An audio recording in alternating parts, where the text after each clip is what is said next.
میں ان کے خالی دامن کو نہیں موڑتا بلکہ ان کے دامنوں کو اپنی رحمتوں سے نعمتوں سے بھر دیتا ہوں۔ اے ابراہیم قیامت تک آنے والے لوگوں کو اس چیز کا سبق دینا ہوگا، جو رب سے مانگے گا رب اس کو عطا کرے گا۔ حضرت ابراہیم نے رب سے بیٹا مانگا تو اللہ تعالیٰ نے فرمایا کہ ابراہیم اب گھبرانے کی ضرورت نہیں، کیا ہوا بڑھاپے میں ہو، کیا ہوا زیادہ عمر ہو چکی ہے، رب کے خزانے میں کمی نہیں ہے، جا میں تمہیں بیٹا دیتا۔ کون سا؟ فبشرناہ بغلام حلیم، میں آپ کو حلم والا بیٹا دیتا، میں آپ کو صبر والا بیٹا دیتا، میں آپ کو حوصلے والا بیٹا دیتا، میں اور صبر تحمل پر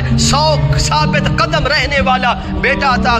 کر دیتا۔ اور دیکھ لیجئے حضرت ابراہیم علیہ السلام نے اللہ سے بیٹا مانگا، صرف اتنا کہا ربی حب لی من الصالحین کہ پروردگار صالحین نیک بیٹا عطا کر۔ اللہ نے نیک بیٹے کے بدلے نیک ہی نہیں عطا کیا، اور نیکی کے ساتھ نیک بیٹے ہونے کے ساتھ فبشرناہ بغلام حلیم، حلم والا بیٹا عطا کیتا۔ اتنا حلم والا بیٹا کہ فرمایا گیا ابراہیم جس طرح تم نے میرے امتحانوں میں 100/100 نمبر حاصل کیے ہیں، اسی طرح تمہارا بیٹا بھی میرے ہر امتحان میں 100/100 نمبر حاصل کرنے والا ہوگا۔